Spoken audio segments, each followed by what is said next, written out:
Tu ne peux pas vivre par rapport à l'autre. Mademoiselle, se marier à tout prix te poussera à ceci. Premièrement, merci pour ceux qui écrivent. C'est trop gentil. Premièrement, aujourd'hui on est avec les femmes, n'est-ce pas? On a fini avec les hommes. Se marier à tout prix te pousse premièrement à choisir par élimination. Tu choisis par élimination, c'est-à-dire que tu regardes le gars qui est devant toi, toi-même tu sens que même tes ex sont meilleurs.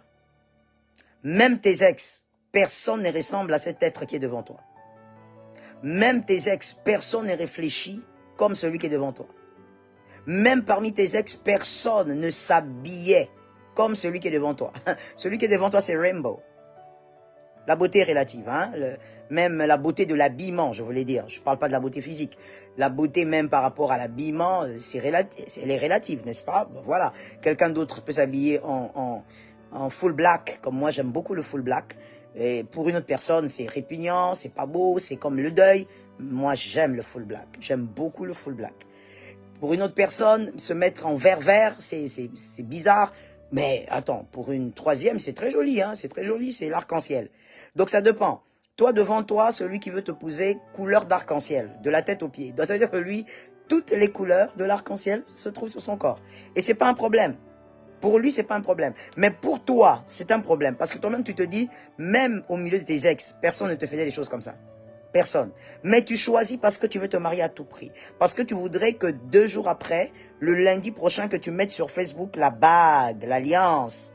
Tu voudrais aussi que quelques jours après, que tu mettes sur TikTok, Jésus m'a visité.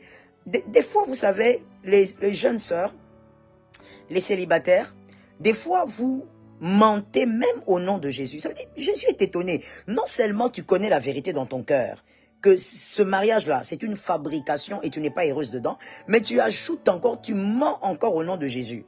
Jésus ne t'a pas visité. Jésus ne t'a pas visité. C'est ton âge qui t'a pressé. Jésus ne t'a pas visité.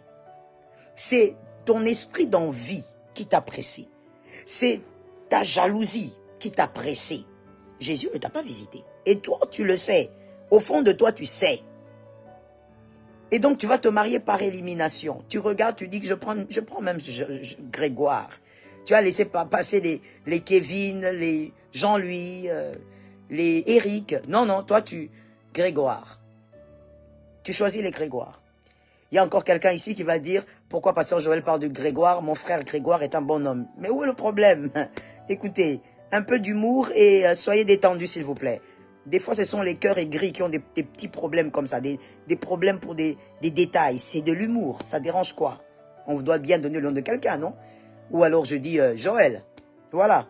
Les autres choisissent les Kevin, toi tu préfères les Joël, les noms anciens. Tu prends par élimination parce que tu veux te marier à tout prix. Ça veut dire que quand on veut se marier à tout prix, la raison s'arrête de fonctionner. Tout bloque là-dedans. Tout bloque. Parce que ce qui maintenant te pousse au mariage, c'est pas la réflexion. Ce sont les yeux. Les yeux. Attention. Attention aux yeux. L'œil est un très mauvais conseiller. Je te réchoque. Merci pour ceux qui écrivent. L'œil est un très mauvais conseiller. Merci Marie. Que Dieu te bénisse. Nous nous aimons à notre manière. L'œil est un très mauvais conseiller. Voilà pourquoi Job a dit, j'ai donné une discipline à mes yeux. J'ai imposé une discipline à mes yeux. C'est Job qui le dit. Il faut se marier normalement. On se marie à cause de 2 choses qui doivent être involved, qui doivent entrer en jeu. La première, c'est la réflexion, toujours. Elle doit toujours primer. La deuxième, c'est le cœur. On aime. On ne va pas épouser quelqu'un qu'on n'aime pas. On ne va pas épouser quelqu'un, on te demande, tu l'aimes, tu dis, je sens quelque chose. Tu l'aimes ou tu l'aimes pas? Tu sens quoi? Tu sens quoi? Tu sens des frissons? Il te donne des frissons. Oh my goodness. Il te donne des frissons. Qu'est-ce qui se passe? Tu te sens pas à l'aise avec lui? Tu sens quoi? On ne dit pas tu sens. Est-ce que tu l'aimes? On se marie par amour. par réflexion et par amour. Voilà. Mais toi, comme tu veux mariage à tout prix, finalement, tu n'as plus comme conseillère la réflexion, tu n'as plus comme conseiller l'amour. Toi, ton conseiller, c'est l'œil. C'est un très mauvais conseiller. Tu vas commencer à fonctionner selon ce que tu vois autour de toi parce que tu es pressé de te marier. Deuxième erreur, quand on est pressé de se marier en tant que femme, tu vas épouser quelqu'un qui a une éducation spirituelle et ainsi qu'une éducation familiale, on va dire, très, très, très éloignée de la tienne. Et là, c'est un trou. Madame, bon, mademoiselle, on parle aux demoiselles. Mademoiselle, tu es dans un trou. Pendant que je parle, il y a des mariés qui sont en train de m'écouter. Et donc, ces mariés savent que j'ai raison. Dieu, je disais plutôt, les femmes mariées aujourd'hui qui m'écoutent et les hommes mariés savent. Même pour certains qui ne veulent pas le dire tout haut, ils savent que ce que j'ai dit est correct. C'est-à-dire que tu veux te marier à tout prix et tu choisis quelqu'un dont l'éducation spirituelle, l'éducation sociale ou familiale est trop éloignée. Et donc, ça c'est vouloir se marier à tout prix. Comme on veut se marier à tout prix, je l'ai dit, on ne réfléchit plus. Et comme on ne réfléchit plus, on ne tient pas compte des éléments essentiels, comme l'éducation spirituelle, l'éducation familiale. Lorsque l'éducation est trop... Les éducations, on va dire ça comme ça. Lorsque les éducations sont trop éloignées, ça devient un problème. Ça devient un problème. Lorsque les éducations sont trop éloignées, ça devient un problème. Mais tu ne le vois plus. Tu ne le vois plus. Tu ne vois pas que l'éducation est trop éloignée, mademoiselle, parce que toi, tu veux seulement te marier. Éducation spirituelle, commençons par là. Toi, tu crois en Jésus-Christ. Tu crois qu'il est Seigneur. Ou c'est autre chose. I don't know. Tu crois que Jésus est Seigneur. Bon, tu te maries à quelqu'un qui ne croit pas que Jésus est Dieu. Qui croit que Jésus est un prophète. C'est sa foi. Comment vous allez faire pour vivre ensemble? Au départ, vous dites, c'est l'amour. On s'aime. C'est ce qui compte. Il me tolère, je le tolère. Vous voyez un peu le genre? Ok, vous vous mariez par tolérance, c'est bon.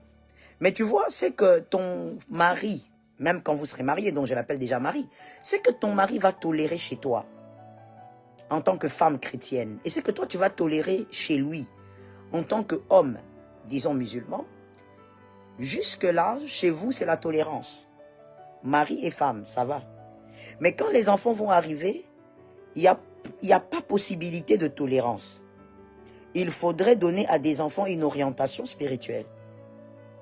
Et donc, soit l'homme ne pourra pas continuer de vivre dans la tolérance, il va imposer sa foi, ou alors c'est la femme qui ne pourra plus continuer à vivre dans la soi-disant tolérance, elle va imposer sa foi. Et là, c'est un problème. Quelqu'un sera frustré. Je dis c'est un problème parce que l'un d'entre vous sera forcément frustré.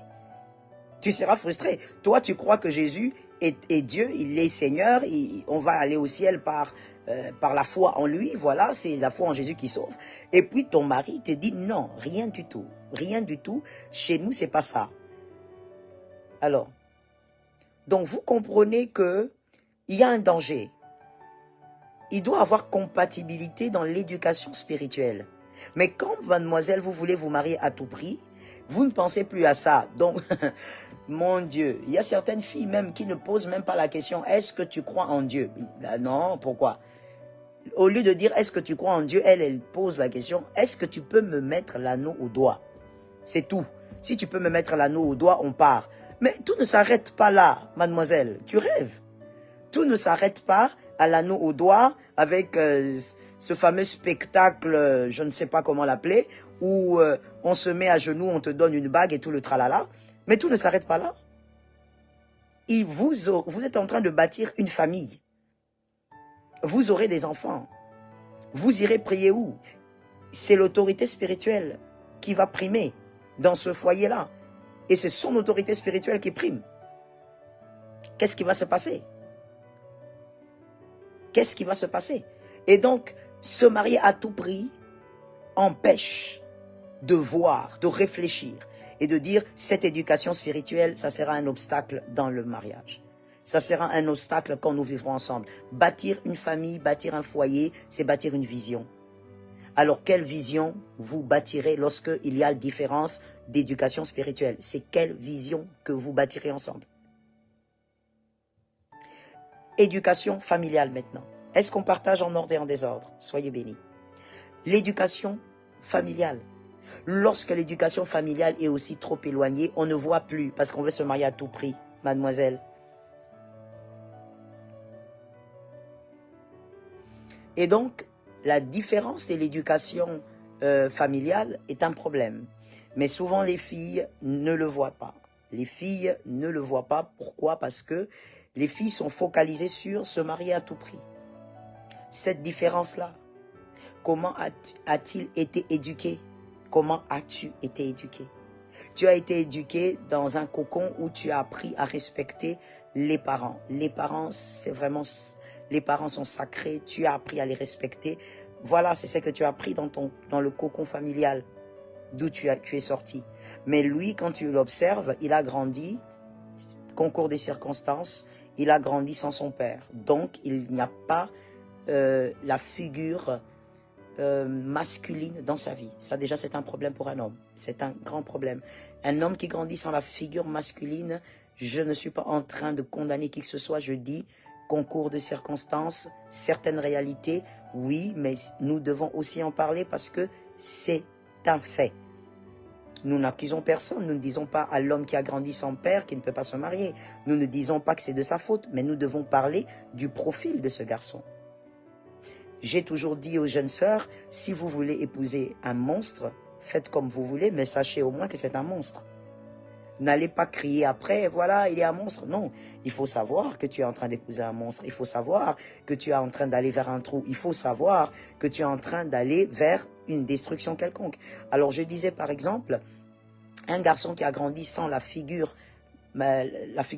sans une figure masculine ou paternelle dans la famille, il faut savoir que c'est un garçon qui a certaines blessures et qui est très capricieux. Il faut le savoir. Et donc, toi, tu dois savoir qu'il a une façon de voir la paternité. Il a une manière de concevoir la paternité que sa mère peut-être s'est battue seule à transmettre, qui ne sera jamais d'ailleurs vraiment la bonne. Elle a donné ce qu'elle pouvait. Je parle de la maman. Et donc, toi, la fille, tu dois savoir, quand tu veux aller épouser un homme pareil, tu dois savoir qu'il y a un écart dans vos éducations. Tu dois donc te préparer à cela. Si tu n'es pas prête à cela, ne fonce pas. Mais on voit des filles aujourd'hui en train de se lancer dans ça parce que c'est le mariage à tout prix. Tu as été éduqué d'une certaine manière, mais toi tu vas prendre quelqu'un qui ne respecte ni le ciel ni la terre, qui ne respecte personne. Dans sa propre famille, on l'appelle rebelle. Si dans sa famille, ce garçon est appelé rebelle, toi, tu deviendras qui? Assistante rebelle. Dans sa propre famille, ses parents l'appellent rebelle. Ses sœurs l'appellent rebelle. Ses frères disent, il est intenable. Toi, tu dis, non, non, moi je suis une femme. Moi, je suis parlé avec le serpent au commencement. Je veux maîtriser ce gars. Ah bon? Tu vas subir sa rébellion. Ou tu seras assistante rebelle. Donc, il faut tenir compte de ça. Mais quand on veut se marier à tout prix, on ne tient plus compte de ça. On a les yeux fermés, les oreilles bouchées, parce qu'on veut se marier à tout prix. Et donc, attention. Attention, ne vous mariez pas à tout prix. Excusez-moi, j'étais en train de lire un message. Ne vous mariez pas à tout prix. Lorsqu'on veut se marier à tout prix, la troisième chose qui peut arriver, c'est qu'on va tomber sur un gars qui ne correspond pas du tout à sa destinée. Pas du tout.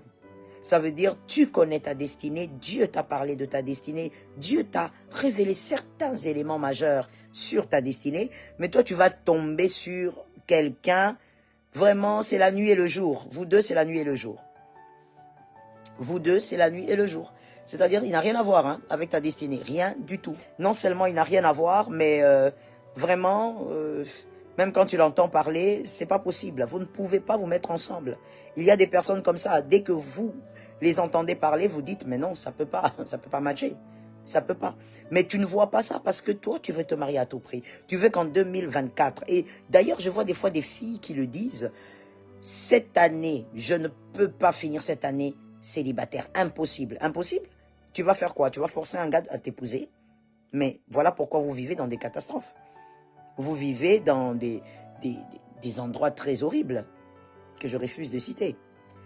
Et donc, il faut faire attention. Il faut faire attention. Tu ne peux pas aller te marier avec quelqu'un dont la destinée, vos destinées ne s'accordent pas. Tu sais à quoi tu as été appelé. Toi, tu vas épouser cet homme qui ne croit pas du tout en tout ce que tu es appelé à devenir. Quel sera ton sort? Quel sera ton sort? Imaginez-vous, je donne un exemple, peut-être pour que ce soit un peu plus pratique et pour que tu me comprennes. Tu es Joël, donc moi, et tu as été appelé à servir Dieu dans le ministère. Je suis ministre de Dieu.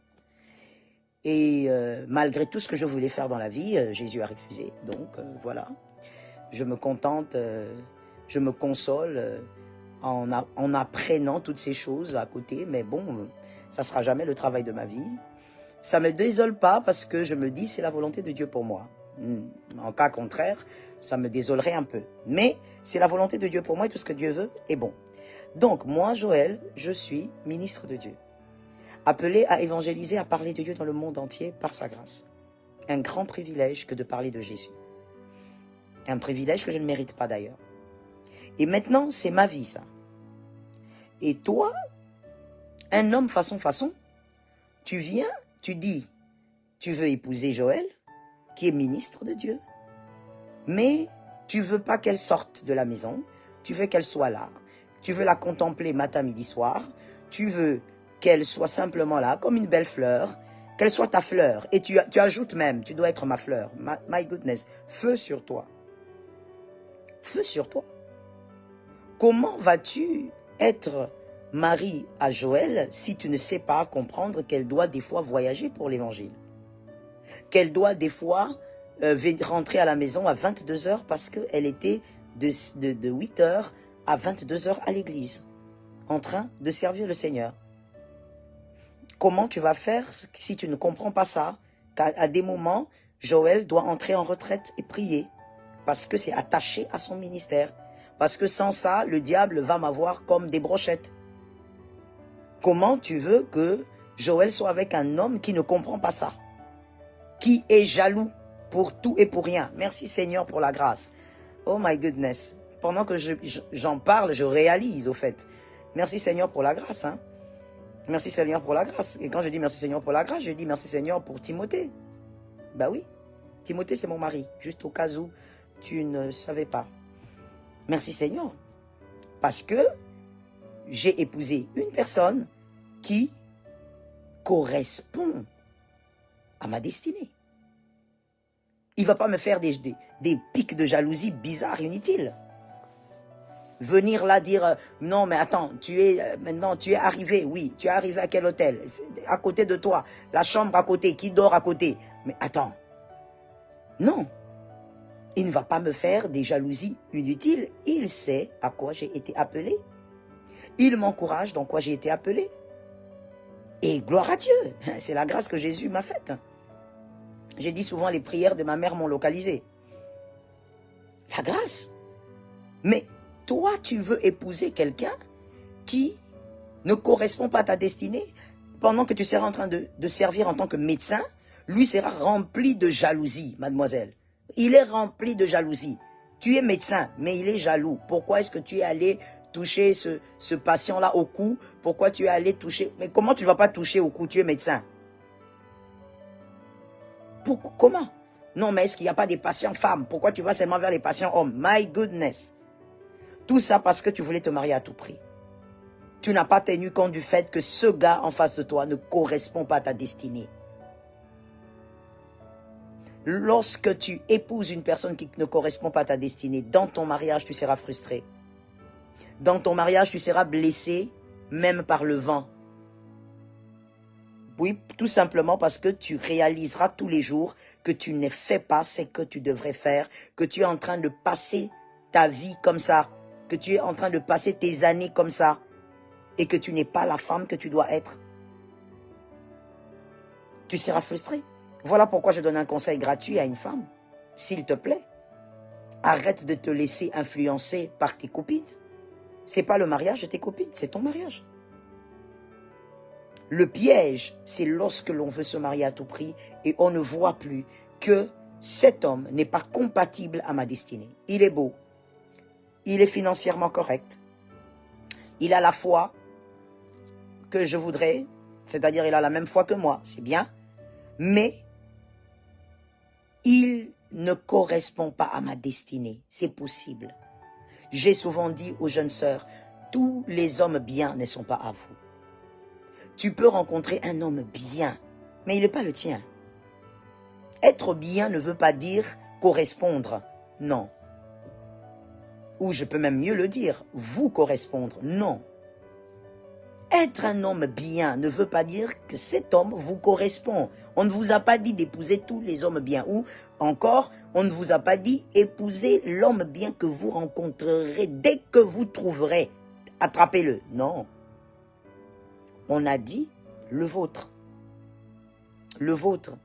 Voilà pourquoi Dieu, ayant une sagesse infiniment variée, que nous ne comprendrons certainement jamais, je ne sais même pas si au ciel on va comprendre, il crée la femme par la côte de l'homme.